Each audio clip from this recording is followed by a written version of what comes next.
네, 반갑습니다. 밖에서 오자마자 전시를 보다가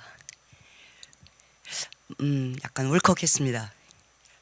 영국에서 그 지원은 하되 간섭하지 않는다. 어우, 멋지더라고요. 아마 우리나라에서도 지금 그 운동이 일어날 수 있다고 생각이 들고 일어나고 있다고 생각이 들고 그리고 어디선가는 꼬물꼬물 많이 하고 있다고 생각이 들고 그럼에도 불구하고 여전히 간섭을 주무기로 장애 가진 사람들의 예술 활동을 협력한다라고 생각하시는 분들도 계실 것 같아요. 여튼 저는 그 장면에서 더 많이 울컥했던 것 같습니다. 어쩌면 우리 모든 인간이 서로 너무나 서로 의지하고 의존해야 될 사람들 맞지요? 제가 집을 지을 수 없는데 잠잘 공간이 필요해서 알아보니까 집 짓는 사람들이 있더라고요. 그래서 그 집에서 저는 이제 자게 되는데 그분한테 내가 의존하지 않았다면 저는 이제 잠잘 곳이 없었던 것 같아요. 이렇듯 모든 사람들은 다 서로 돕고 서로 협력하고 서로 연대하고 각자의 달란트를 가지고 살아가되 그죠?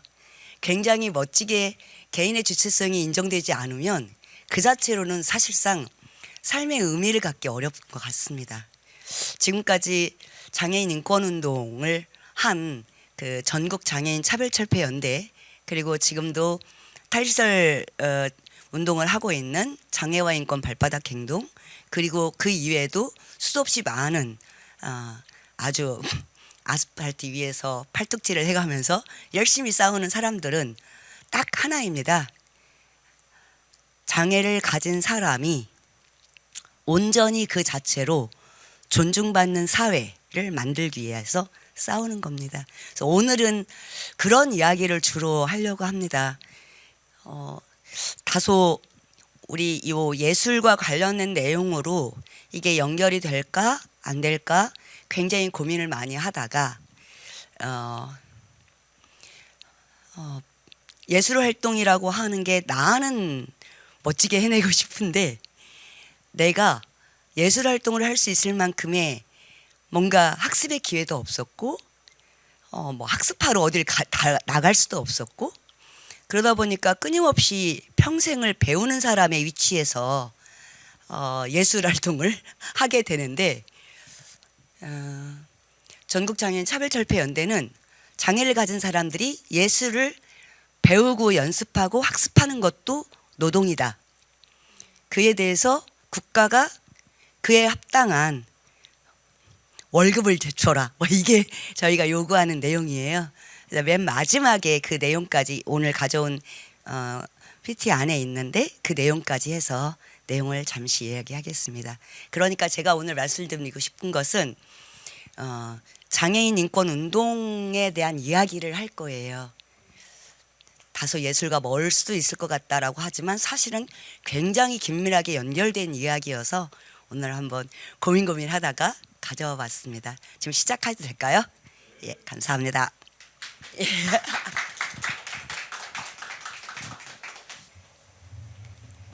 그러면 그 앉아서 하고 싶은데 할 수 있을까 모르겠습니다. 중간에 벌떡 일어서도 이해해 주시기 바랍니다. 예, 좋습니다. 오늘 주제는 장애 인권을 만나다이지만 방금 안내했듯이 인권의 주체가 전하는 장애인의 권리 쟁취 이야기를 중심으로 이야기를 좀 해보겠습니다. 네. 그래서 이렇게 네 가지의 내용인데요. 인권 담론의 변화가 있을 수 있고 그래서 인권 운동이 어떻게 투쟁을 해왔는가 그래서 어떻게 달라졌는지 예산이 달라지는 것이 일단은 기본적으로 돈 얘기하는 게 가장 불편하지만 지금 우리한테는 대단히 중요한 문제이기도 해서 예산 이야기를 좀 하고 마지막으로 역사에서 희망을 좀 찾아가 보는 그런 내용을 중심으로 이야기를 해보겠습니다. 그냥 한번 같이 이렇게 뭐 마음속으로 하셔도 되고 소리내서 읽어도 됩니다. 한번 같이 읽어볼까요? 저도 읽어볼게요. 만약 당신이 나를 도우러 여기 오셨다면 당신은 시간을 낭비하는 것입니다. 그러나 만약 당신이 여기에 온 이유가 당신의 해방이 나의 해방과 긴밀하게 결합되어 있기 때문이라면 그렇다면 함께 일해 봅시다. 함께 그 길을 걸어 봅시다. 저희 단체가 있는 건물의 엘리베이터 앞에 이렇게 엘리베이터 내리면 딱 보이는 문구입니다. 저희들도 뭐 공채도 하고 또 이제 특별히 이렇게 연결해 가지고 개인적으로 저희와 함께 할 사람들을, 함께 일할 사람들을 이렇게 초대하게 되는데요. 그분들이 저희 단체에 오실 때 도우러 왔다고 마음속에서 생각하고 있다면 그건 이제 시간을 낭비하는 거다라고 이야기를 하는 건데, 이게 저한테 대단히 큰 충격적인 사건들이 여러 가지가 있었는데, 그 중에 한 사건은 많은 사람들이 저한테 당신은 가족의 장애가 있느냐, 너 보니까 비장애인데 너 왜 이렇게 오랫동안 그렇게 활동을 하고 있어? 이런 질문 많이 받았습니다. 아니면 뭔가 이유가 있는 거야? 라고 했는데, 저한테 굉장히 중요한 사건으로 여겨진다면 장애 해방이 곧 나의 해방이라는 것을 내가 인식하는 순간이었습니다. 장애를 가진 사람들이 행복하고 편안하고 안전한 곳이라면 나의 해방과 나의 안전과 행복과 편안이 연결된다라는 걸 제가 확인하는 순간이었던 것 같습니다. 그래서 장애인을 위해서 투쟁한다? No, 아니다. 나는 나의 해방을 위해서 투쟁하는 거다라고 생각하고, 그 생각이 흔들리지 않게 오랫동안 이렇게 이 길을 걸어올 수 있었던 것 같고요. 물론 뭐 중간에 엄청나게 많은 뭐 산도 건너야 되고 가시던 불도 뭐 이렇게 헤치고 이래야 되지만, 그 믿음이, 그래서 제가 선택한 인생에 있어서의 최고의 선물이자 저한테 가장 잘했다고 저를 칭찬하는 건 인권운동을 하는 것, 장애인 인권운동을 한 것이라고 말씀드릴 수가 있겠습니다. 그렇다면 도우러 왔다고 하는데 그게 뭐가 문제야? 라고 생각하시는 분들이 계실 건데요. 혹시 마음 안에서 한번 도우러 왔다라는 것이 어떤 느낌일까 한 번만 생각해 주십시오. 다분히 일방적일 수 있다라고 하는 것들에 대한 이야기를 드리고 싶습니다. 그러면 재미가 없어지잖아요. 나 혼자만 뭔가를 계속해서 누군가한테 준다라고 하는 것은 그만큼 나의 에너지가 소모되는 건데, 나한테 아무것도 없다면 그거는 문제가 될 수 있는데, 그래서 한번 도우러 왔다라는 그 마음이 혹시라도 있다면 돌아가라 소리는 아닙니다. 그래서 한 가지 더 말씀드리면, 어쨌든 지하철의 엘리베이터가 설치가 됐는데, 2001년도에 투쟁을 통해서 설치가 됐는데, 일단 제가 요즘에 무릎에 이제 퇴행성 관절염이 오면서 지금 육지에 올라가면 무조건 엘리베이터를 찾아서 다니면서 지하철을 이용하고 있거든요. 그때 당시에는 아마도 우리 아무도 몰랐죠. 그리고 그때 지하철을 점거하고 막 이렇게 할 때 가장 욕을 많이 하신 분들이 할아버지 할머니들이 계속 이것들이, 이 병 X들이 집에나 있지 뭐하러 여기 나와서 이렇게 말씀하셨는데, 또 하나만 더 말씀드리고 얼른 넘어가겠습니다. 저는 발달 장애를 가진 사람 중에서 어떤 분이 동네의 슈퍼에 가자마자 과자를 집어들고 그 자리에서 툭 뜯었다 라고 할 때, 슈퍼 주인께서 뭐 이렇게 이제 쌍욕을 하실 수도 있고, 아니면 안 그러신 분도 많이 계세요. 하지만 많은 분들이 너무 놀라워하시면서 이제 이렇게 뭐라고 하시겠죠. 근데 이렇게 하지 않고 만에 하나라도 그 슈퍼 주인이 그분한테 오늘도 오셨습니까? 혹시 오늘은 좀 돈을 가져오셨을까요?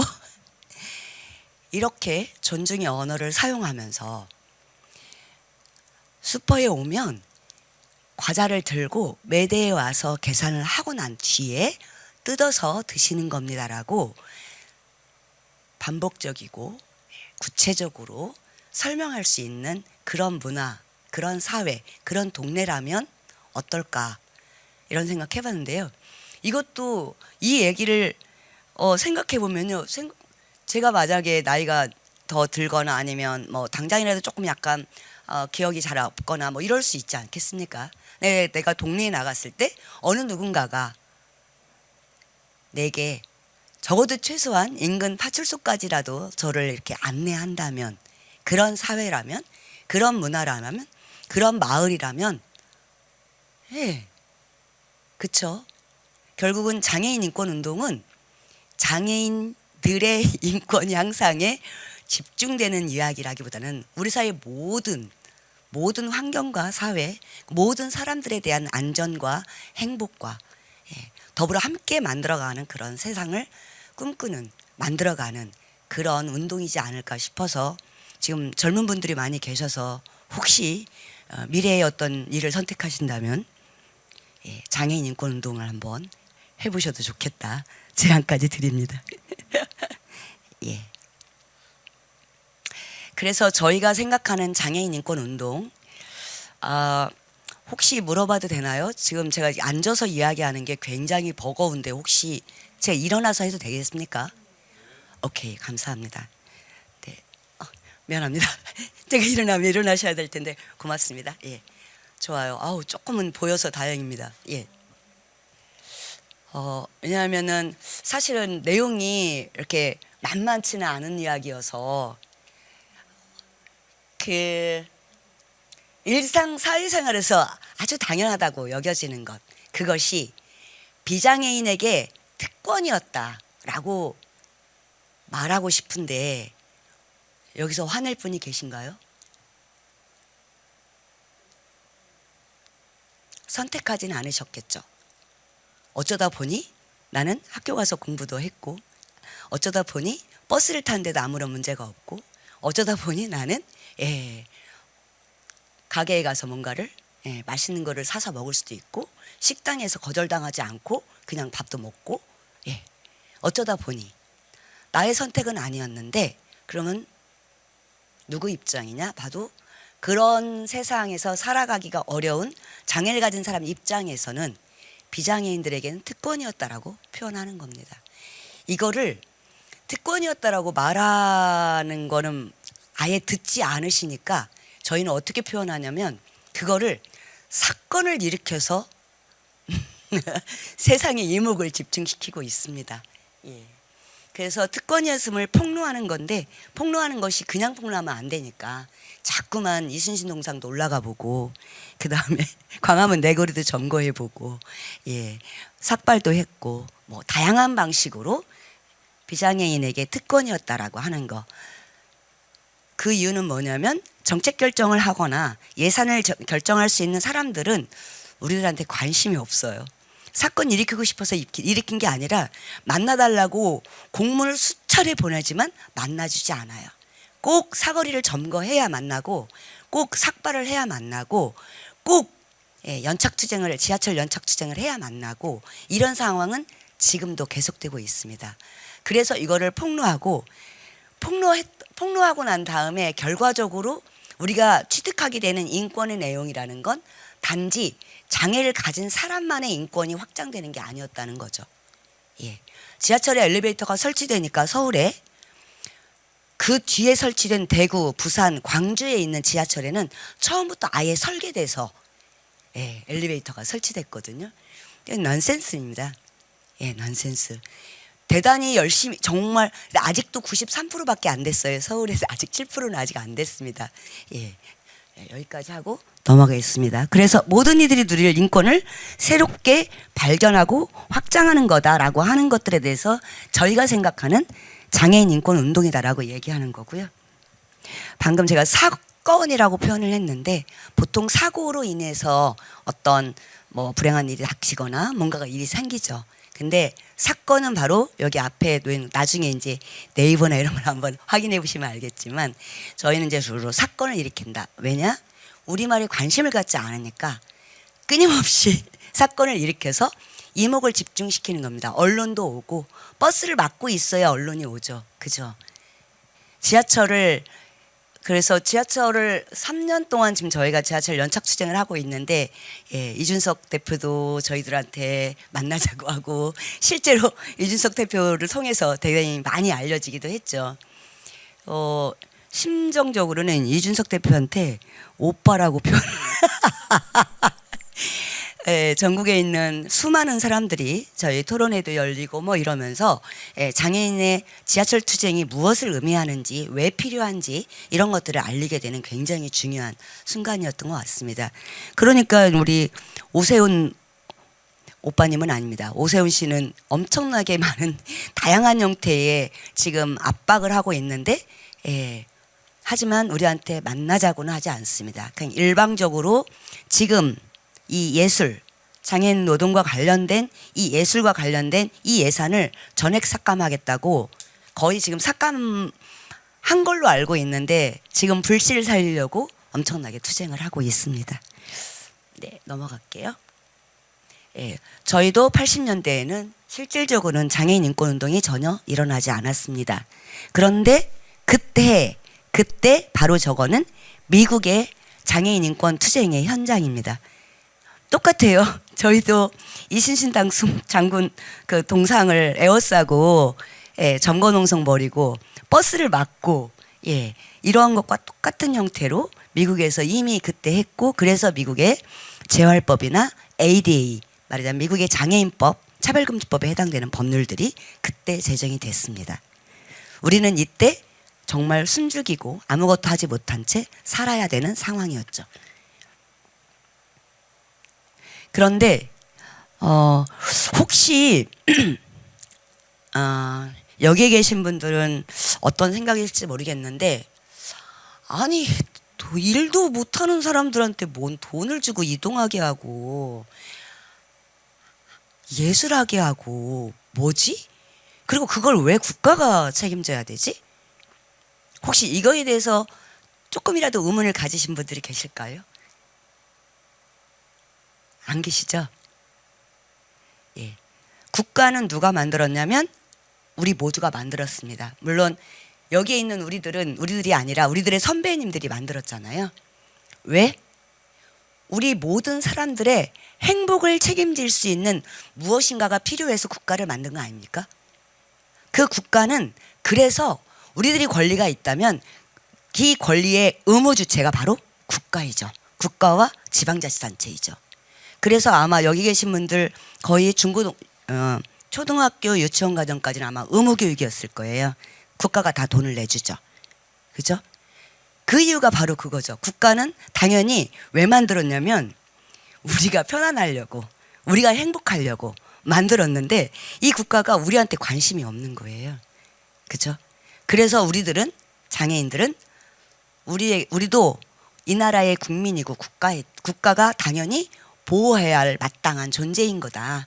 온전히 그 자체로 존중받아 마땅한 존재이니 너희들 우리들한테 정책을 만들고 예산을 만들어라 라고 하면서 예, 지금 투쟁하고 있는데 첫 번째 투쟁을 하신 분 그러니까 장애인 인권이 장애인들이 너무 힘들게 살아요 라고 공적인 권리를 요구한 첫 번째 사건이 바로 요 앞에 있는 신문에 실린 김순석 열사입니다. 노동계에서는 우리 전태일 열사가 있듯이 저희에게는 김순석 열사가 있었고 이분이 바로 서울시장을 대상으로 해서 유서를 쓰고 예, 죽음을 맞이하고 하게 됩니다. 저희들한테는 1년에 한 번씩 중요한 순간입니다. 이분을 맞이하는 게. 그래서 시작된 88 올림픽을 기점으로 해서 우리들의 투쟁은 이때부터 계속 시작이 됩니다. 넘어갈게요. 그래서 2001년도에 바로 모든 지하철의 엘리베이터 투쟁을 하게 되고 그 다음에 2006년도에는 활동보조인 제도화 투쟁. 아주 짧게만 설명을 드리면 장애 해방이 나의 해방과 연결된다라고 하는 거에 있어서 핵심적인 키워드가 여기서도 또 나오는데 활동보조인 제도화 되니까 어떻게 됐냐면 내 친구들 저랑 학교 같이 졸업했던 친구들이 지금 이제 일정 정도 나이가 드니까 다 이제 직업을 못 갖게 되잖아요. 야 무슨 니네 뭐 활동 뭐가 있다며 나도 거기 가서 뭔가 일할 수 있을까? 오케이. 바로 노동의 고용의 하나의 영역이 만들어지고 있다라고 하는 거. 물론 이 일로 인해서 장애를 가진 사람들의 삶이, 일상의 삶이 좀 더 편안해졌지만 또 하나는 다른 사람들에게 일할 기회를 만들어가는 그런 중요한 상황이었죠. 저의 믿음이 장애 해방이 곧 나의 해방이다. 이 믿음을 확인시켜내는 과정 중에 있는데, 이 활동보조인 제도화 투쟁은 딱 한 가지만 더 말씀을 드리면, 당시에 이명박 대통령 서울시장이었는데요. 이명박 시장이 진짜 우리 진짜 안 만나줬어요. 이분은 자기 지적 중에 하나가 장애인 활동보조인 제도화, 이게 지적 중에 중요한 내용을 넣었는데, 사실 이분이 안 만나줘서 우리의 투쟁이 3년 4년 굉장히 길게 지루하게 갔는데, 막판에 어떤 투쟁이 일었었냐면 저희가 한강대교를 갔어요. 그래서 휠체어에서 내려서 이렇게 몸으로 한강대교를 건너는 장면입니다. 휠체어에서 내렸다라고 하는 것은 뭐냐면 일종의 자기 스스로 나의 삶의 모습을 보여주겠다. 이 투쟁을 기획하는데 얼마나 많은 사람들이 반대하는 사람도 굉장히 많았어요. 왜냐하면 사실은 혼자서 땅바닥에 휠체어를 내리고 땅바닥에서 기거나 구르거나 온몸으로 간다라고 하는 건 많은 마음을 본인이 내려놨어야 되거든요. 그런데 정말 몇 달간을 열심히 논쟁을 하면서, 그러면 누가 아느냐 우리의 몸을, 이러면서 시작이 된 건데, 한강대교 기는 투쟁을 저희가 계획하면서 우리는 한 30분 만에 잡혀갈 거야. 그러니까 우리 오늘 고생은 30분만 합시다. 이렇게 이제 결의를 모으고 딱 시작을 했는데 아무래도 안 잡아가는 거예요. 그래서 정복과 형사한테, 야, 너희들 우리 지금 잡아가. 지금 동지들 너무 지금 무릎 까지고 난리가 났는데 왜 안 데려가는 거야? 막 이랬더니, 그날따라 그 손가락 2개로 피아노 치시는 리아라는 분 아시죠? 그분 방한 날이어서 경찰청에서 아예 오늘은 장애인을 잡아가지 마라. 그래서 장장 6시간을 한강대교에 한 2km 정도 되는데 거기를 6시간을 가서 기어서 갔고, 차가 뭐 하루 내내 막혔죠. 그래서 이명박 당시 서울시장이 알았어 할게 이렇게 쥐꼬리만큼이라도 하게 됐죠. 시범 사업을 하게 되니까 전국의 여러 곳에서 시범 사업하게 되고, 법률도 결과적으로는 제정이 돼서 이제는 전국적으로 시행이 되는 굉장히 멋진 투쟁이었습니다.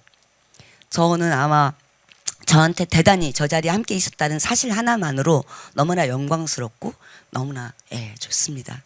제 친구한테 막 자랑했어요. 아까 그 활동부장님 그거 하면 어떻게 돼? 막 이러면서 하는 친구한테 자랑했습니다. 나 저 현장에 있었어. 이렇게. 광화문 농성투쟁이라고 하는데 1842일 동안인데 만 5년이었습니다. 만 5년 동안 광화문 지하에 천막을 쳐놓고 그 천막을 계속해서 사수하면서 전국에 있는 수많은 부모와 장애를 가진 사람들, 그다음에 저희 같은 활동가들이 번갈아 가면서 거기를 지켜내면서 했는데요. 3가지 주제였는데, 장애 등급제 폐지, 부양 의무제 폐지, 그다음에 장애인 거시시설 폐지, 이렇게 3가지였는데 그중에서 장애 등급제 폐지만 먼저 말씀드리면, 지금 여기 송국현이라고 이렇게 써있는 송국현 장례투쟁이라고 써있을 텐데요. 이분이 저희 사진 속에 있는 이분인데, 이분이 장애 3급이셨어요. 근데 휠체어를 이용했고 걸어 다니기에는 조금 많이 불편한 2걸음도 잘 걷지 못하는 분이셨는데 3급이셨어요. 그때 당시에 활동지원사는 1급만 2급까지만 줬거든요. 그게 3급인데 활동지원사 제공 못하겠다고 국민연금공단에서 계속 2차례나 거부를 했죠. 3번째 저희가 이제 찾아가서 아예 이번에는 기자회견을 하자 해서 결정을 했는데, 그 중간에 집에 불이 나서 돌아가셨습니다. 이때 투쟁은 정말 이때가 딱 그때예요. 0416 우리 세월호 사건 터지고 이틀 후에 나타났던 사건입니다. 근데 워낙 우리 0416 세월호 사건이 크게 났고 그 다음에 이제 크게 대중들에게 알려지고 저희 송국현 씨 사망은 이렇게 잘 알려지지 않아서 저희는 세월호 연대투쟁을 갔지만 저런 피켓을 계속 들고 다녀요. 그래서 그것이 경찰 사진에 다 찍혀가지고 제가 9박 10일 동안 벌금이 많이 나왔어요. 도로 점거했다고. 그래서 벌금 내느라고 유치장에 갔다 왔습니다. 그 등급제 폐지 그때 그 투쟁으로 3급까지 활동 지원사가 제공되는 형태로 그러니까 뭔가 사건이 일어나야만이 이게 이 나라의 사람들이 정책을 결정하는 사람들이 이렇게 뭔가 마음이 좀 바뀌나 봐요. 그러니까 저희는 어쩔 수 없이 사건을 일으키니 사실은 저희가 사건을 일으켜서가 아니라요. 사건을 일으키면 뭐가 발생하죠? 요즘 지하철 투쟁할 때 많은 분들이 계속 서울시 홈페이지에 뭐라고 올리겠습니까? 소위 말해서 민원. 장애인들 빨리 어떻게 해라. 뭐 이렇게 나오죠. 그 이야기. 저희는 민원을 일으키는 것이 주 목적입니다. 물론 저희들한테 욕을 많이 하시죠. 엄청나게 많이 하시죠. 욕 먹는 거 오케이 좋다.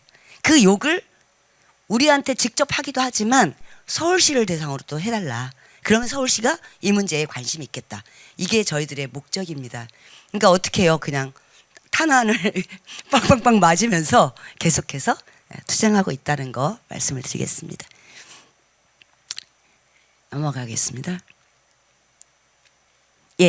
5년 동안 문재인 대통령 당시 후보가 와서 장애 등급제를 국민명령 1호로 폐지하겠다 이런 서명을 한 때가 있었는데 그 서명 용지가 지금 가운데 장관이 들고 있는 거고 장관이 오시면서 저희 농성을 해제했습니다. 자, 그러면 이 외에 여러 가지 투쟁이 있었지만 간단하게 어떤 변화가 있었는가 조금 말씀을 드릴게요. 사실은 30년 만의 변화라고 하는데요. 1989년도에 17만 명이었어요. 장애 등록한 사람들이. 그런데 지금은 2020년에는 263만 명. 어쩌다가 이렇게 숫자가 늘어나게 됐을까? 세월이 많아져서? 아니죠. 장애를 가졌다고 하는 것은 낙인과 그죠? 다른 여러 가지의 요소로 인해서 장애 등록하려고 하지 않아요. 그러나 투쟁을 통해서 서비스가 조금씩 되면서 그나마 장애 등록을 하게 되는 그런 상황이 발생했던 거죠. 그러면 이 사이에서 어떤 상황이 발생했는가를 간단하게 말씀드릴게요. 2006년도에 1945억 원 우리 장애인 쪽 예산이 1945억 원 요게 이렇게 뭔가 티를 내는 게 안 보여가지고 2006년 예산 1940 194.525라고 써있죠. 이걸 얘기하는 겁니다. 1945억 원이었어요. 2006년도에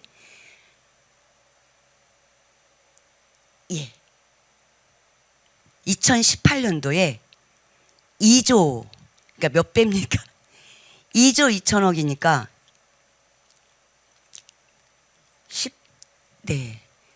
엄청나죠. 예산 변화가 어떻게 일어났을까? 아까 이동권 투쟁 2001년도, 장애등급제 폐지운동 2005년도, 활동지원사 투쟁 2006년도, 장애인 차별금지법, 블라블라한 수많은 투쟁들을 통해서 장애를 가진 사람들한테 필요한 예산들을 이렇게 올렸다는 거고, 그 다음에 2019년도에는 5천억이 들은 2조 7천, 2020년 3조 3천,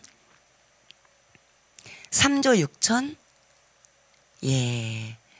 막 엄청나게 이렇게 늘었었는데 이 예산들은 뭐냐면 바로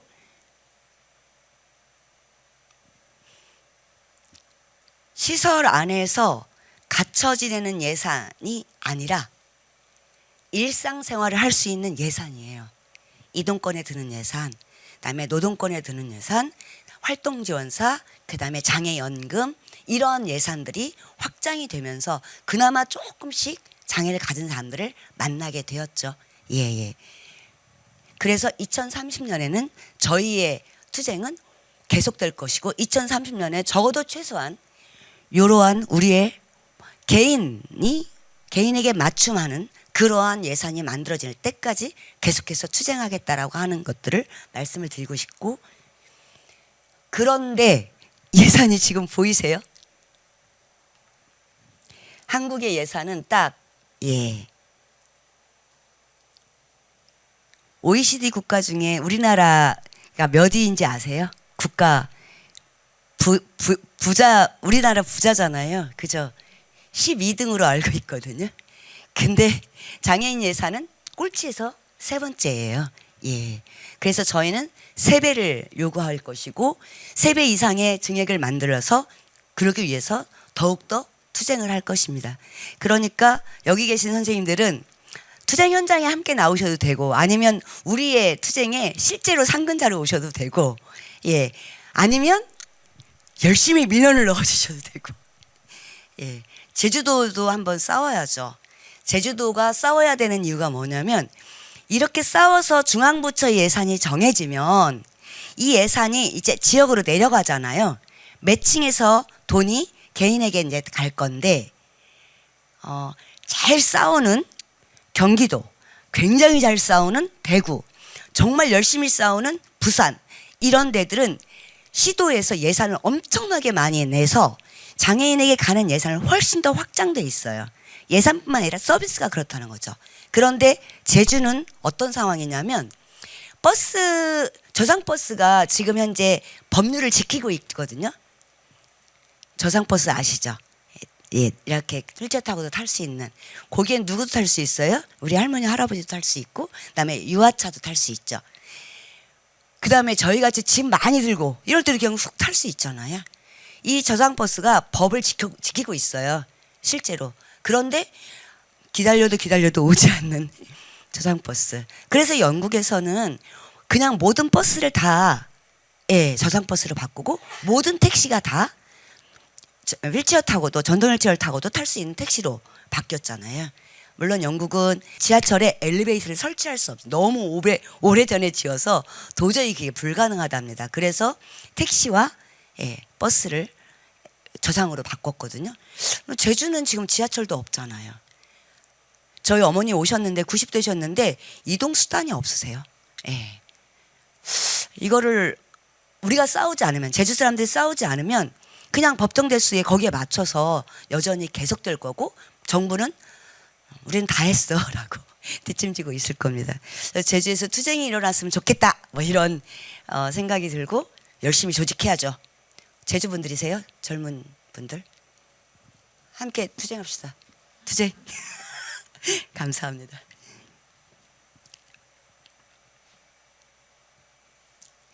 네, 넘어갈게요.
사방에 뚫리고 버스가 넘쳐나도 우리에게는 또 하나의 벽, 감옥이 따로 없다네. 투쟁으로 세상 열어가리라, 이동을 쟁취하리라. 온몸에 사슬을 묶어 물러서지 않겠다.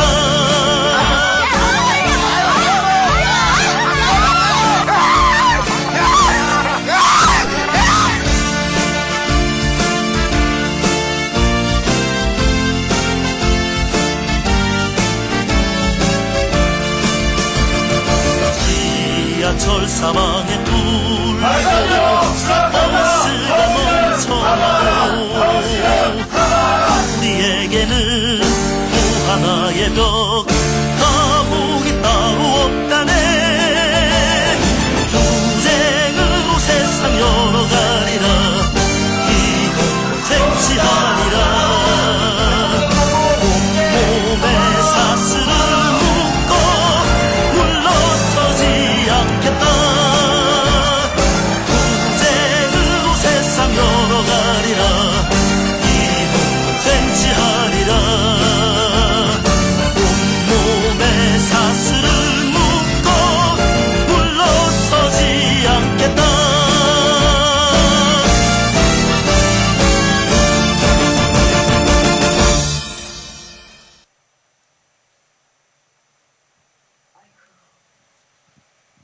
네. 맨날 저렇게 싸우는 건 아닙니다. 2001년도고요. 그때 한국 사회에서 장애인들이 뭐 투쟁을 한다 이런 게 이렇게 잘 이렇게 상상이 안 되던 그런 시절이었습니다. 그래서 그때 싸움도 저희도 뭐 힘들었지만 또 하나는 경찰도 너무나 힘들어했고 시민들도 엄청 힘들어했던 싸움인데 그 싸움 이후에 쭉 이렇게 오면서 저희들도 나름 좀 편안한 싸움을 만들기도 하고 그러고 있습니다. 느낌이 어떠신지 물어보고 싶지만 이렇게 쌍방적인 이렇게 얘기는 하기가 어려운 거죠. 예, 넘어가겠습니다. 이따 느낌을 얘기해 주셔도 좋습니다.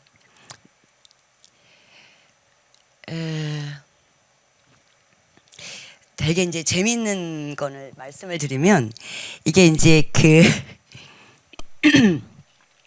우리가 이제 우리가 이동권이 우리의 권리다. 이걸 아무리 얘기해도 국가가 전혀 소리를 안 들으니까 어떻게 했냐 헌법재판소에다가 위헌 소송을 냈어요. 근데 헌법재판소에서 아니 무슨 위헌이야 아니야 저렇게 결과를 냈어요.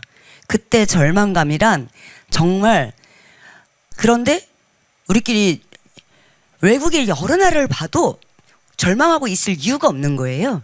그래서 더 빡세게 투쟁을 해서 어떤 결과가 났냐면요. 예. 그 다음 해에 국어사전에 이동권이라는 용어가 아예 수록되게 됐죠. 우리가 만약에 헌법재판소가 국가 의무가 아니야. 그거 위헌 아니야. 그럴 때 이러면서 그냥 절망하고 말았더라면 아마 이런 일이 없었을 것 같아요. 근데 그때 그러니까 아까 말한 미국의 ADA법이 만들어지거나 영국의 다양한 관련된 권리 보장에 관한 제도들이 만들어질 때에 그냥 만들어진 게 아니라 이 지금 앞에 전시된 내용에서도 보다시피 엄청나게 싸웠거든요. 그분들도. 예. 그래서 우리도 더 열심히 싸울 수 있었던 것 같습니다. 그런데도 불구하고 불과 몇 년 전에 발산역에서 또 사망 사건이 발생해서 이렇게 저희가 투쟁해서 만들어진 엘리베이터가 있는 그런 곳은 저렇게 이렇게 써 있어요. 네, 자랑스럽죠. 헤어역도 있고 다양하게 있습니다. 넘어가겠습니다. 아직도 90몇 %가 있다. 발달장애인 국가책임제는 아마 우리 오늘 지금 요 전체 그 전시와 관련된 우리 타운에서 굉장히 주의 깊게 관심 있게 함께 가는 그런 사람들이죠. 발달장애인을 가는 권리들을 만들어가는 그런 일들을 하실 텐데 그와 관련해서는 대단히 많은 내용들이 있어서 그냥 축약을 했어요. 축약하고 이후에 관련돼서는 필요할 때 함께 또 이야기 나누는 걸로 하겠습니다. 요 얘기를 꼭 드려야 될 것 같아서 발달장애인 국가책임제는 그냥 살짝 넘어갔습니다. 노동권은 사실은 저희가 90년도 초반에 89년 90년도 초반에 법률을 만들었습니다. 장애인 고용 촉진법이라고 만들었어요. 그런데 그 법을 90년도니까 지금 한 3, 40년이 흘렀는데 중증의 발달장애를 가진 사람이나 뇌병변 장애를 가진 사람들에게는 아무런 의미가 없는 법률이거든요. 그래서 저희가 무엇을 했냐면 누구를 중심으로 장애인 노동권을 풀 것인가 이거를 핵심적으로 고민하기 시작했고 저희가 뭘 했냐면 직무를 개발했어요. 왜냐하면 노동부하고 사업주가 우리들한테 맨날 뭐라고 하냐면 일할 장애인을 소개시켜줘. 이게 핵심적인 요구사항이었어요. 일할 장애인을 소개시켜줘. 그 니네 할 일이 뭔데?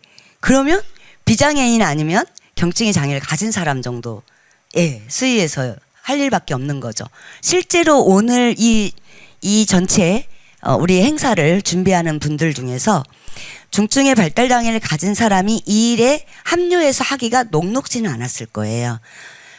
예술 작품을 내는 거 말고 이 행사를 전체 주도하고 만들어가기는 어려울 수 있거든요. 그러니까 결과적으로 이 사회에 있는 일들은 우리한테는 벽이 일단 쳐진 거죠. 근데 그거를 고려하지 않고 자꾸만 일할 장애인만 소개시켜 달라고 하는 거죠. 그래서 노동부하고 기업에서는 어떻게 하고 있냐면 특히 노동부가 장애인 고용 촉진공단을 빌어서 제가 한 5년 전에 들은 얘기예요. 저희가 지금 그 직무를 개발했다고 했잖아요. 그래서 저희가 점거 농성을 해가지고 직무를 제안을 했는데 그 제안했을 때 만난 그 공단의 직원들이 뭐라고 얘기하냐면 특수학교나 일반 고등학교에 경증의 장애, 소위 엘리트 장애인들의 리스트를 모아놓고 이 사람들을 고등학교를 졸업하자마자 바로 회사에 취업을 시키는 거예요. 그런데 회사에 들어가면 이분이 할 일이 따로 없어요. 그냥 쓰레기통을 비우거나 그냥 떨어진 휴지를 줍거나 그리고는 하루 내내 가만히 앉아 있는 거죠. 뭘 하라고 이야기도 안 하고 그냥 앉아 있는 거죠. 그러면 어떻게 되겠습니까? 3개월, 6개월 심심해서 못 있는 거예요. 밥을 같이 먹을 수 있나? 사람들하고 동료 관계를 맺을 수 있나? 아니잖아요. 그러면 다시 나와요. 그러면 다시 또 고용을 하게 되죠. 다른 회사에. 고용률은 높아지죠. 결과적으로 그런 현상이 계속 일어나고 있었고 그래서 저희가 직무를 개발을 했습니다. 도저히 우리 몸으로 우리 사회에 무조건 들어가서 그냥 할 수 있는 일들은 우리는 없다. 내 몸에 맞는 일이 필요하다. 이게 우리가 직무를 개발한 목표였고 목적이었습니다. 그러면 직무가 뭐냐 이런 이야기를 하기 전에 간단하게 좀 말씀드릴게요. 자, 여기서 보시면 중증의 장애를 가진 사람들이 이 정도의 경제활동이고 그 다음에 중증 장애는 최저임금 적용했어요. 최저임금 적용은 예를 들어서 제가 일하면은 저는 최저임금이니까 9천 몇백 원 벌거든요. 한 시간에. 그런데 중증 장애를 가진 사람, 발달 장애를 가진 사람들은 한 시간에 9천 얼마 안 줘도 돼요. 그 적용을 법률에 있는 그 법률을 안 지켜도 돼요. 안 지키게 아예 법률에 있어요. 그러니까 형이 만약에 일을 하시는데 3시간 일을 했는데 형한테 일 못한다고 1시간 일한 것만 주고 형은 중증 장애를 갖고 있으니까 돈 안 줘도 되는 거예요. 화나죠. 그죠? 예. 그 얘기입니다. 최저임금에서도 그 적용이 제외된다라고 하는 거 법률에 있습니다. 요거를 바꾸기 위해서 엄청 애써도 잘 안 되더라고요. 예. 그래서 저희가 2017년도에 아예 장애인 고용 촉진공단 서울지사를 점거 농성을 시작을 해서 85일간 농성을 했습니다. 여기서 농성하면서 저희가 개발한 직무를 노동부 그 국장한테 아니 그 만나달라고 해도 안 만나죠. 점거농성 들어가니까 바로 그냥 그날 저녁 때 바로 오시더라고요. 바로 오셔서 이야기를 하면서 좋다 하시는데 실제로 이게 제도화돼야 가능한 거잖아요. 저희가 최소한 서울시가 이거를 받도록 하는 것까지 투쟁을 한 게 바로 85일 걸렸습니다. 85일 걸렸는데 그러면 그게 뭐냐? 지금부터 어떤 일을 할 것인가? 라고 했는데 지금 현재 하고 있는 일이 여기에 예술을 하는 사람들을 노동하는 것이다 라고 인정하면서 요 안에 포함이 돼 있어요. 용어가 엄청 깁니다. 서울형, 그러니까는 제주형, 뭐 대구형, 부산형 이렇게 나오겠죠. 근데 제주는 아직 시범사업 안 하고 있습니다. 서울에서만 시범사업을 하고 있는데 서울을 중심으로 하고 있는데 권리중심 이 용어 조금 기억해 주세요. 그 다음에 중증장애인 맞춤형 공공일자리입니다. 아까 영국에서 지원은 하되 간섭하지 않는다와 연결되는 이야기라고 생각하시면 됩니다. 어떻게 연결될까 조금 더 설명드릴게요. 네, 그래서 2020년도에 예산이 12억 정도 만들어졌고요. 진짜 뿅아리 눈물만큼이잖아요. 그죠? 12억. 그 다음에 2021년에는 25억, 그래서 2022년에는 350명인데 여기서 주목할 만한 사건은 뭐냐면 첫 번째는 뭐냐면 장애를 가진 사람 중에서 혹은 발달장애를 가진 사람 중에서 8시간 업무가 너무 힘든 사람이 있을 거 아니에요. 몸이 너무 힘드니까. 그렇죠? 그래서 저렇게 하루에 4시간, 6시간짜리로 일을 이렇게 좀 축소해서 제안했고 그거를 받아들인 게 된 거다라고 말씀을 드리고 싶고, 또 하나는 20년, 21년, 22년도에 이르러서 뭐가 생겼냐면 보통 그 선생님들도 아마 그 정규직이 아닌 분들은 이렇게 비정규직으로 하잖아요. 근데 비정규직에서 뭐를 주로 하려고 하냐면 퇴직금을 주고 싶지 않아서 11개월만 주로 계약하잖아요. 그죠? 그런데 3년 만에 퇴직금이 반영이 되는 걸로 그렇게 투쟁을 해서 만들어냈고, 또 하나는 전담 인력까지 만들면서 그전에 이제 활동가들이 다 한 거죠. 이 상근하는 사람들이 투쟁도 하고 이분들하고 같이 일자리를 함께 만들고 함께 하기도 했고 그랬습니다. 그래서 지금 이러한 그 서울형 권리중심 공공일자리, 중증장애 맞춤형 공공일자리가 3년, 4년, 올해가 23년이잖아요. 내년이 24년인데 오세훈 시장이 이 돈을 다 없애겠다고 하는 거예요. 근데 1년, 2년 하니까 어디서 받았냐면 경기도에서 받았어요. 이 사업을. 그래서 서울형이 아니라 거기는 경기형 권리중심 공공일자리로 했고요. 그 다음에 대구가 받았어요. 그 다음에 광주가 받았어요. 이렇게 지금 지역으로 막 내려가고 있는 찰나에 오세훈 시장이 이 예산을 다 없애버리겠다고 하는 거죠. 근데 잘 아시다시피 현 정부 들어서서 마을, 공동체, 장애인, 인권, 시민, 마을 이런 단어가 들어가 있는 모든 사업들은 다 예산 없애는 거 아시죠? 완전 축소하거나 그거의 일환일 수도 있는데 오세훈 시장님 진짜 악랄하세요. 이걸 어떻게 만들어낸 건데, 이 직무를 어떻게 개발한 건데, 그나마 우리가 나가서 조금이라도 일하면서 내가 동료로서의 제대로 된 그렇죠? 존중이 연결되는데 내가 월급 받지 않고 그냥 돈을 받는다라고 했을 때와 관계가 다르잖아요. 그렇지 않습니까? 내가 선생님하고 늘 훈련생이니까 선생님하고 나하고 계속 일을 해야 되는 상황이 되는데 이젠 선생님이 아닌 거예요. 동료인 거예요. 동료. 그냥 악랄한 오세훈 시장님 각성해야 됩니다. 정말로. 넘어갈게요. 미안합니다. 악랄하는 욕인가요? 예. 자, 권리중심 노동을 하고 계시는 겁니다. 지금. 여기는 아마도 어느 거리이고요. 거리 앞에서 피켓을 몸에 들고 사람들이 지나가면서 저거를 볼 수 있도록 하는 거, 캠페인. 이거를 우리는 노동이라고 합니다. 내 몸에 맞는 노동이라고 합니다. 그러면 어떻게 그런 노동, 그 서울시가 그걸 아무리 박원순 시장이라고 하더라도 그걸 어떻게 일자리로 인정했을까요? 오케이. 바로 이겁니다. 유엔에는 장애인 권리위원회라는 공간이 있어요. 거기서는 몇 년에 한 번씩 한국의 장애인 권리와 관련돼서 뭐가 얼마나 잘하고 있는지 못하고 있는지 보고를 받고 그거에 대해서 권고를 내리는 그런 중요한 역할을 하는 곳이거든요. 권고를 하면 이거는 국가가 받아야 돼요. 저희는 비준까지 했기 때문에 받아야 되는데 무엇을 권고했냐면 바로 이겁니다. 대한민국은 공무원이나 국회의원이나 언론, 일반 대중을 상대로 해서 CRPD라고 하는데요. 장애인 권리 협약. 예컨대 국제적으로 장애인에게 필요한 권리의 내용들을 그것들을 각과가 이행하겠다라고 하는 협약이 있거든요. 그거를 잘 알도록 공론화하고 교육해야 한다. 오케이, 이거 우리가 할게. 두 번째, 인권의 담지자로서 장애인에 대한 긍정적 이미지를 강화할 수 있는 인식 제고 캠페인을 벌일 것. 오케이, 그거 우리가 할게. 재밌지 않아요? 아, 그때들이 어떻게 할 건데요? 오케이, 좋아요. 그래서 이렇게 네 가지를 잡았고요. 방향은 뭐냐면, 최중증 장애인의 우선적 참여 보장이 반드시 이루어져야 된다.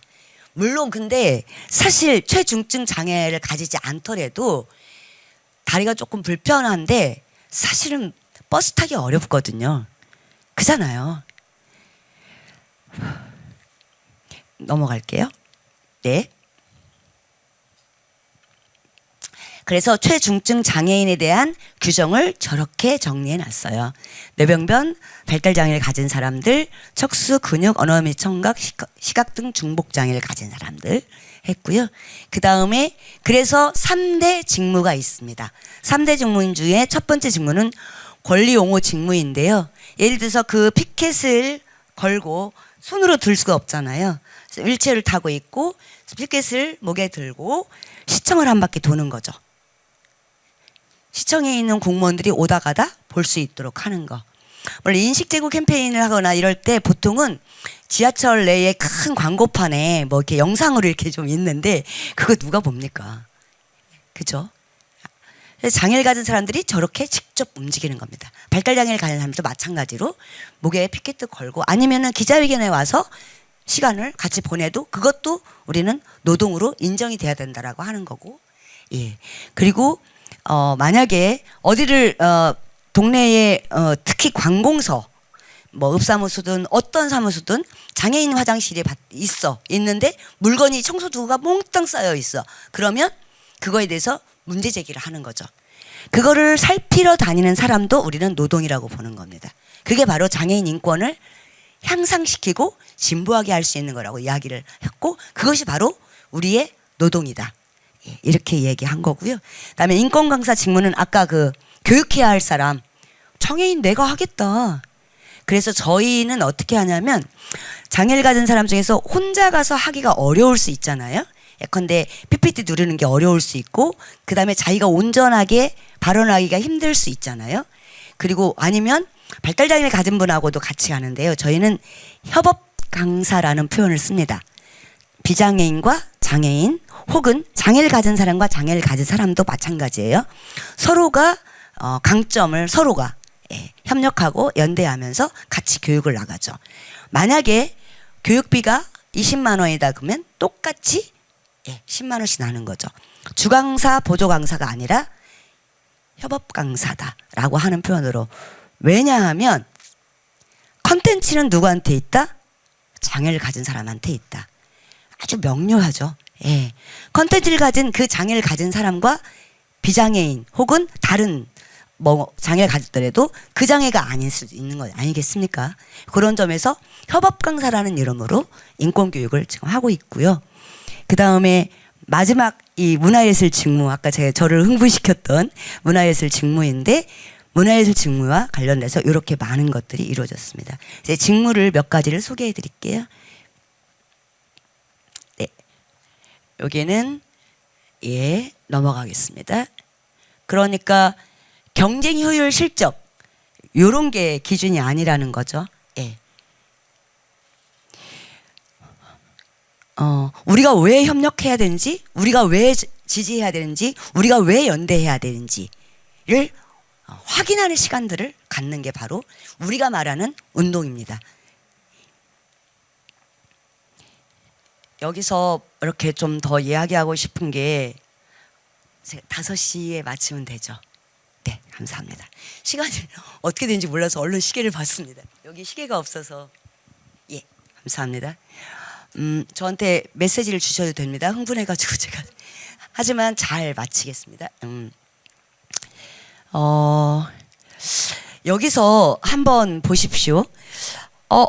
일자리 뭐 노동 이런 건데 갑자기 여기서 인식 개선, 관계 변화 이런 표현이 있네요. 저희한테는 너무나 중요한 단어라는 거 아까 잠깐 언급했을 겁니다. 영원히 누구한테 늘 지원받는 사람이 아닌, 그죠? 동등한 사람으로서 온전히 그 자체를 존중받아 마땅한 사람으로서의 상호적 관계, 동등한 권리를 가진 사람으로서 우리의 만남. 예, 내가 돈을 번다라고 하는 것은 바로 그 돈을 가지고 친구하고 밥도 먹고 산책도 나가고 친구한테 밥을 사줄 수도 있고 얻어먹을 수도 있고, 그렇지 않아요? 어떤 분이 저희 산달라방에 오시는데 그분이 돈을 이제 안 쓰세요. 이제 제가 픽업을 하고 혼자서 오세요. 저희 비행기 타고 오셔가지고 버스 타고 이제 그 공항 버스 타고 동네까지 오면 동네까지 저희가 이제 픽업을 나가는데 딱 타셨어요. 한 4번째 오셨는데 분기별로 한 번씩 오세요. 여행 삼아 일하시는 분이세요. 근데 돈을 이제 아침 식사해드리고 저녁 식사해드리고 점심도 이제 나가서 먹으면, 그래서 이거는 이분이 뭔가 이렇게 막 뭐 돈을 쓸지 모를 수도 있고 뭐 다양하잖아요, 원인이. 그래서 꾀를 하나 냈어요. 저기 혹시 이름을 이제 그냥 제 이름으로 할게요. 옥순, 혹시 제주도에 오시면 돼지고기 먹고 싶나요? 네, 좋아요. 그러면 돼지고기를 오늘 저녁에는 옥순이 사주실래요? 이렇게 웃고만 마세요. 그래서 그러면 무심, 오케이, 그 다음에 이제 옥순, 그분 3명이니까 1인당 10,000원씩만 해갖고 30,000원어치만 고기 사주실래요? 그랬더니 좋아요. 내가 여태까지는 그분과 대화를 나눌 때 어떻게 대화를 나누는가를 내가 확인도 했고, 그분은 사실은 돈 쓰는 데 인색하다는 얘기를 이미 엄마가 말을 저한테 해줬거든요. 그래서 돈을 너무 안 쓰는 것보다 어떻게 하면 돈을 쓸 수 있을까, 이거 고민이고 걱정이다, 이런 이야기를 하신 적이 있어서 그렇게 구체적이고 실제적인 제안을 했더니 바로 그냥 좋아요 해가지고 그날 30,000원어치 고기 사다가 정말 맛있게 먹었습니다. 네. 관계의 변화. 네, 일방적이다라고 하는 거에 있어서는 어떤 면에서는 비장애인 중심에서 생각했을 때 우리가 어떻게 만나느냐가 또 중요한 변수일 수 있을 것 같아요. 그렇죠? 예. 그런데 딱 물어보면 된다. 딱 하나는 저는 진짜 물어보면 된다가 제 명쾌하게 제가 얻은 답인데요. 뭐 어떤 때는 놓치기도 합니다. 물어보는 거를. 제가 안내해 드릴까요? 제가 혹시 제주 휠체어를 좀 밀면 어떨까요? 괜찮아요? 이렇게 물어보면 된다. 혹시 제가 밥을 좀 사도 될까요? 혹시 제가 좀 커피를 좀 얻어먹고 싶은데 괜찮을까요? 이렇게 물어보면 된다. 요것이 저한테 뭐 제가 갖게 된 메시지인데, 어쨌든 그분의 그 변화는 본인이 만약에 돈을 벌지 않고 엄마한테서 그냥 용돈을 받는다거나 혹은 국가로부터 지원받는 어떤 형태로 자기가 만약에 그랬다면 자기가 그 돈을 쓰겠다라는 생각도 못 하실 수도 있겠다. 그런 생각이 들면서 관계라는 게 바로 내가 노동을 통해서 내가 뭔가 소득이 있을 때 또 다른 어떠한 형태든 다른 사람들과 동료로서의 만남이 가능하겠다라고 하는 생각들을 좀 하게 됐습니다. 예. 그래서 이게 아주 열심히 이야기를 좀 했습니다. 노동권이 그래서 중요하다. 물론 노동하고 싶지 않으면 안 하시면 돼요. 굳이 막 그걸로 계속 해야 한다 이런 건 아닙니다. 하지만 만약에 하고 싶다는 것이 있다면 그것이 바로 노동으로 연결될 수 있겠다라고 하는 말씀 드리겠습니다. 그래서 이것이 노동이다.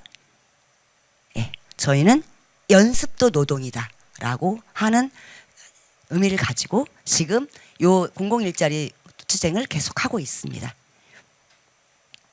여긴 노들장애인 야학에서 하는 공공일자리의 업무들이에요. 뭐 피플도 있고 편의시설 모니터링도 있고 인식개선, 저상버스 인식개선 캠페인도 있고 다양합니다. 영상, 사진, 미술, 그다음에 노래하는 팀도 있거든요. 그다음에 뭐 테크노 전사들도 있고 인식개선 강사도 있고 한번 보실까요, 영상?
정말 큰 용기가 필요했습니다. 양말 하나 사는 것부터 지금 이 자리에서 면접 보는 것까지 나 혼자 힘으로 살아가기 위한 노력입니다. 일하고 싶으신 분? 네. 연호님 일하고 싶으세요? 일하고 싶으시구나. 소민도 손 든 거죠? 소민님도 일하고 싶으시구나. 그래요. 그래요. 일하면은 열심히 하실 거예요? 네, 좋습니다. 매일매일 안 빠지고 오실 수 있어요? 매일매일 안 빠지고 오실 수 있어요? 그거는 그거 연구 안 솔직하시네.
손가락 탁.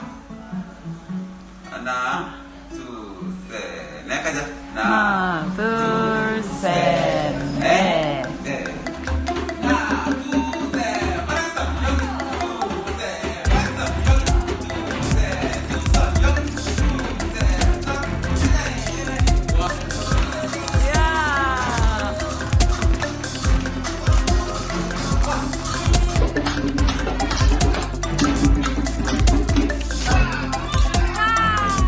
네, 노수야, 김치.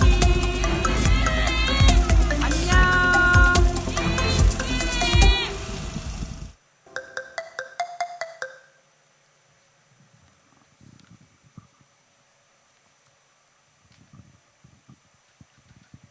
네, 거의 마무리되어 가고 있습니다.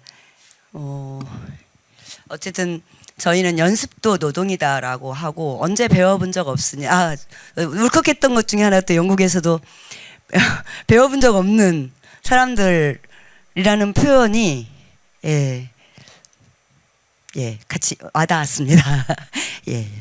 그래서 저희는 계속해서 지금도 계속 투쟁하고 있고 저희가 지하철을 막고 연착 투쟁을 하는 거는 지하철에 엘리베이터를 설치하라라고 요구하는 것이 주요라기보다는 사실은 저희는 끊임없이 예산을 만들어낸 싸움, 정책을 좀 더 세심하고 세밀하게 예전에 그냥 고용과 관련된 법률이 있다면 지금은 이제 중증장애를 가진 사람들이 어떻게 일할 수 있을 것인가를 이야기하고 거기에 맞는 예산을 만들어가는 거 이런 것들을 한다고 생각하시면 될 것 같고 그러기 위해서는 선생님들이 끊임없이 민원을 제기해 주시. 서울시 홈페이지에 들어가가지고 아유 장애인들 때문에 못 살겠어요. 빨리 좀 어떻게 해결 좀 해봐. 뭐 이렇게 해주시는 것이 중요할 것 같고 그 다음에 그 싸움을 계속해서 지금 여의도에서도 만들어가고 있고 여의도에다가 저희 농성장을 차려놓고 만들고 있습니다. 그리고 또 하나는 저희와 함께 직접 활동해 주는 것도 너무 감사하고 제주에 얼마 전에 제주 장애인 부모님들이 혹시 오체투지 했다는 소식 들으셨나요? 오체투지는 이렇게 온몸을 이렇게 엎드려서 스님들이 하시는 뭔가 이렇게 단어가 생각이 안 어쨌든 오체투지라고 해서 온몸을 가지고 투쟁을 하는 건데요. 제주에서도 조금씩 바람이 불었으면 좋겠다라는 생각이 들고 그래서 만약에 공공일자리와 관련 내용으로 내년에 단 얼마라도 제주도에 시범사업으로 예산이 반영됐으면 좋겠다.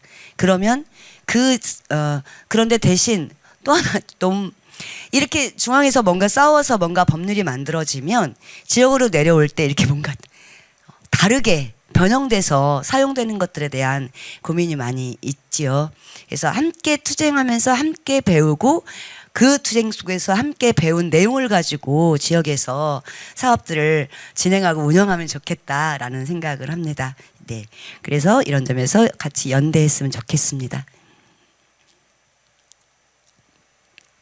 네. 그냥 혹시 지금 마음속에 장애 해방과 나의 해방이 긴밀하게 연결돼 있다. 어떤 점이? 어떤 부분에서 나는 확인했다. 한번 생각 좀 잠깐 해주실래요? 장애 해방이 나의 해방과 어떤 점이 연결돼 있지? 혹시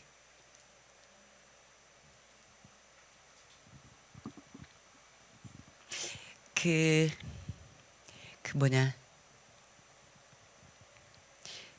컵 있잖아요. 손잡이 컵.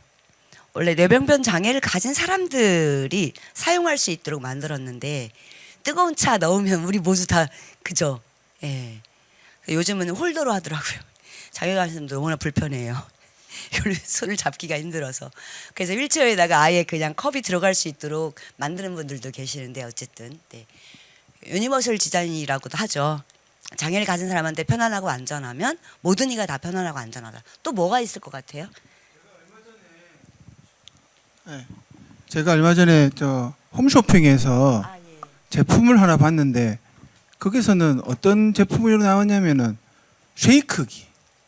달걀을 넣고 이제 달걀물을 만들 때 컵에다가 달걀을 깨서 넣으면 버튼을 누르면 그 안에서 컵 안에서 돌아서 달걀물이 만들어지더라고요.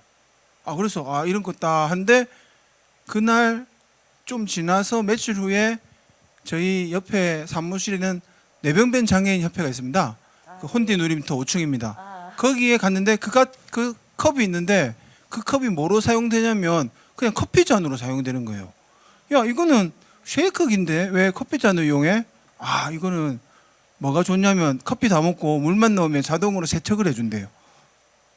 그래서 같은 건데 다르게 쓰이더라고요. 그래서 이럴 수도 있겠다 하는 생각이 들어요. 좋습니다. 좋습니다. 네네. 이런 거 한 번씩 생각해 보십시오. 그래서 장애인 인권 운동을 하는 사람이나 혹은 장애인과 함께 뭔가를 구성할 때 이분의 해방이 곧 나의 해방이구나 라는 것들을 생각해내면 좀 더 또 힘이 날 수도 있겠죠. 혹시 또 뭐가 있을까요?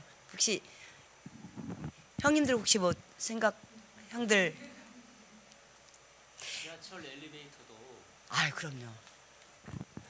그럼요.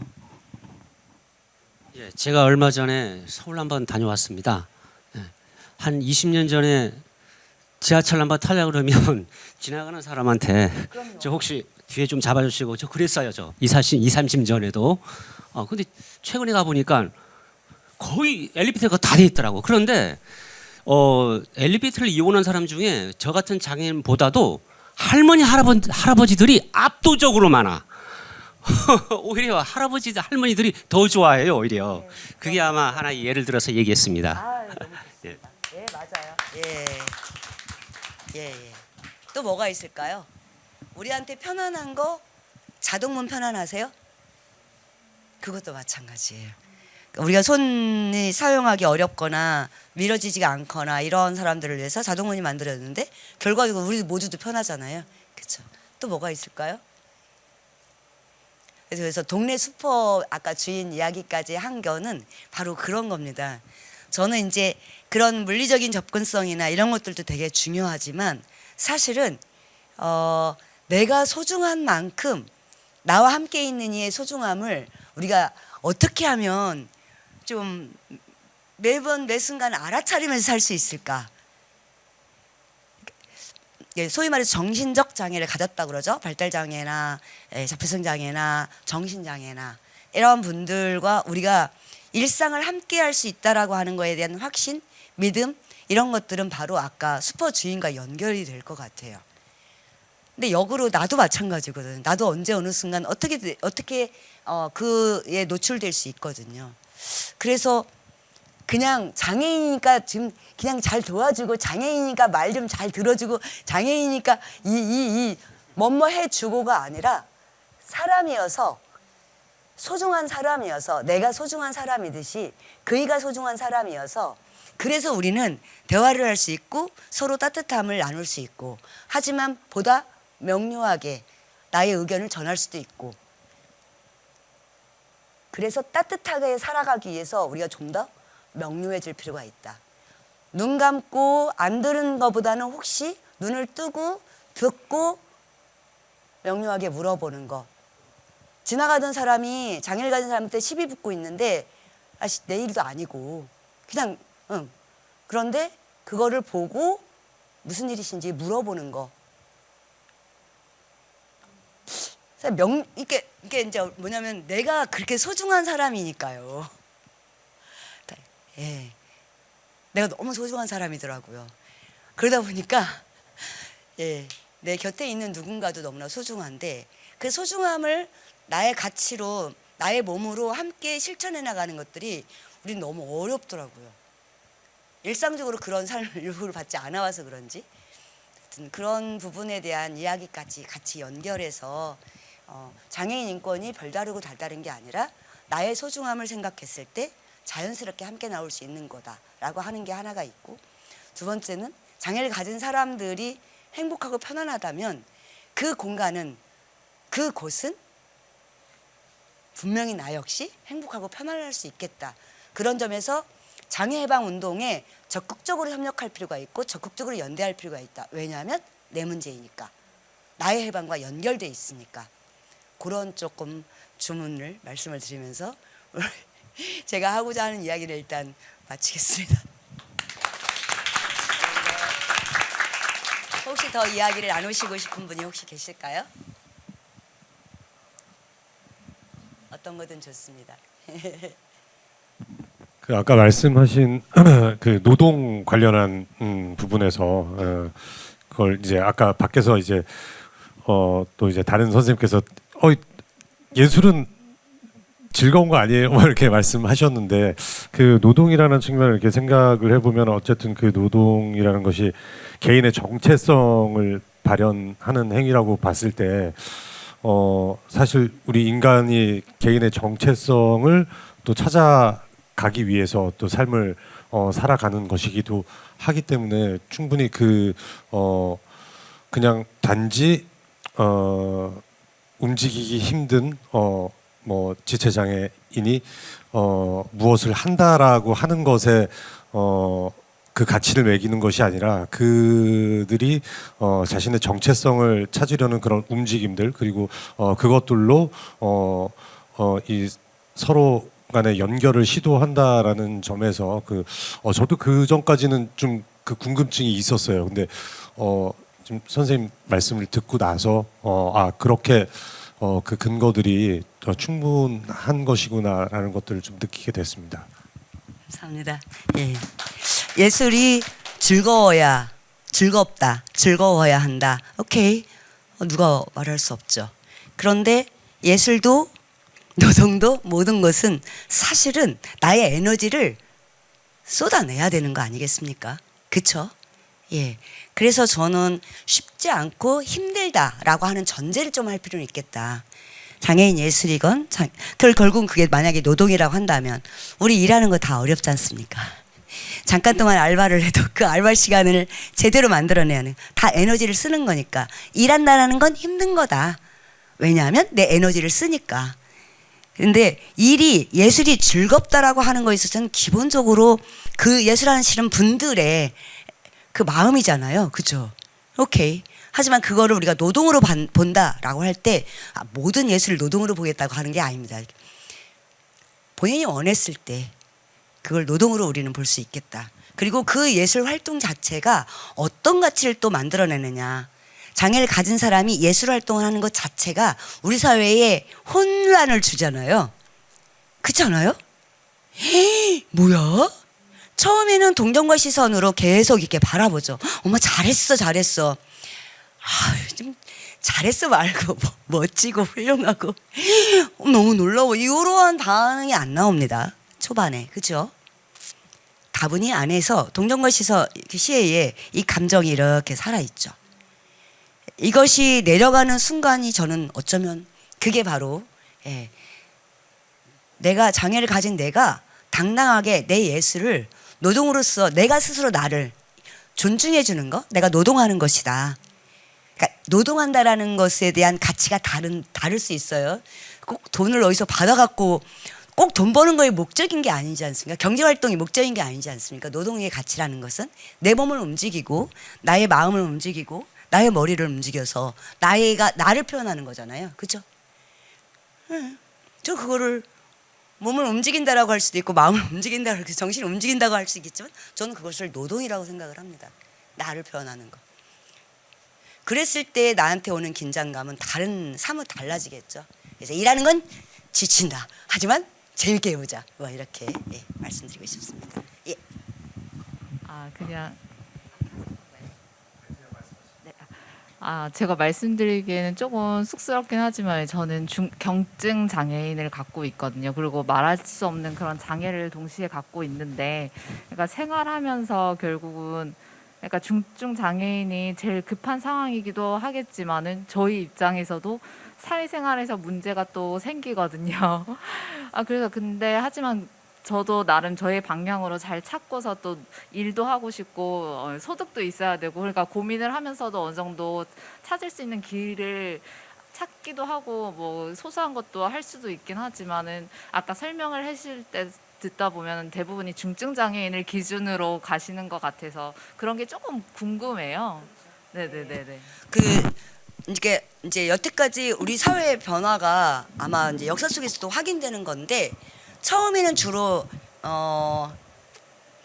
그러니까 인권의 역사를 이야기를 하면 목소리를 낸 자의 권리가 만들어졌잖아요. 그죠? 목소리를 낸 자의 권리가. 그래서 장애를 가진 사람들의 장애인 운동이라고 하지만 사실은 경증 장애 중심으로 한 운동을 했고 그에 맞는 정책을 요청을 했죠. 의무고용 제도라는 게 일반 기업에 들어가야 되고 공무원이 돼야 되는 거거든요. 그렇다면 적어도 최소한의 실무력, 행정력, 그 다음에 뭔가 정치력 이런 것들을 요구하고 있거든요. 그러니까 그런 제도를 요구했던 과거에 그때가 있다면 우리는 그 벽을 뛰어넘을 수가 없는 거죠. 말하자면. 그래서 이제는 어떻게 가야 되냐면 정말로 그냥 제일 일하기 힘든 사람의 위치에서 일자를 만들어 보자라고 하는 거죠. 그래서 저기 보시면 경증장애를 가진 분들도 저희 일 하시는 분들 있어요. 근데 면접을 볼 때는 중증의 장애를 가진 사람을 먼저 일할 수 있게 하는 거죠. 그나마 좀 더 벽이 있으니까. 그런 점에서 그렇다고 전에 운동했던 뭐 사람들한테 야 니네는 뭐 경증장애인 중심으로 뭐 그런 뭐 정말 분노도 터져 나올 때도 있죠. 그렇긴 하나 결과적으로는 우리가 지금 인식하는 순간 우리는 어디서부터 출발할 것인가, 우리의 운동의 목표를. 그래서 최중증 장애인 이런 표현을 계속 쓰고 있는 겁니다. 발달 장애인, 최중증 장애인, 정신적 장애인 이런 표현을 쓰고 있습니다. 그래서 아까 제가 그랬잖아요. 발이 좀 울려나는데 버스 타기 쉬워요?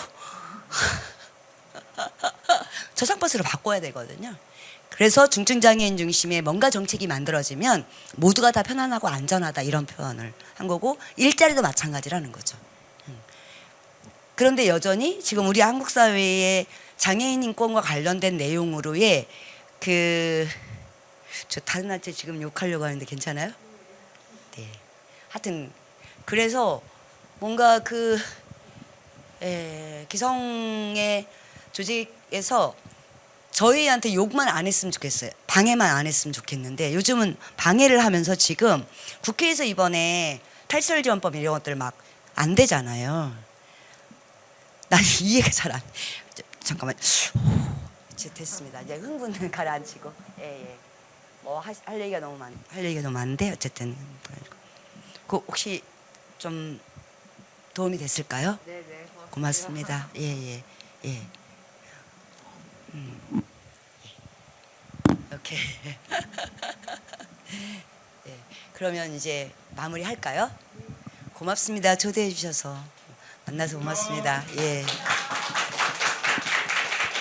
꼭 연대와 협력 부탁드리겠습니다. 고맙습니다.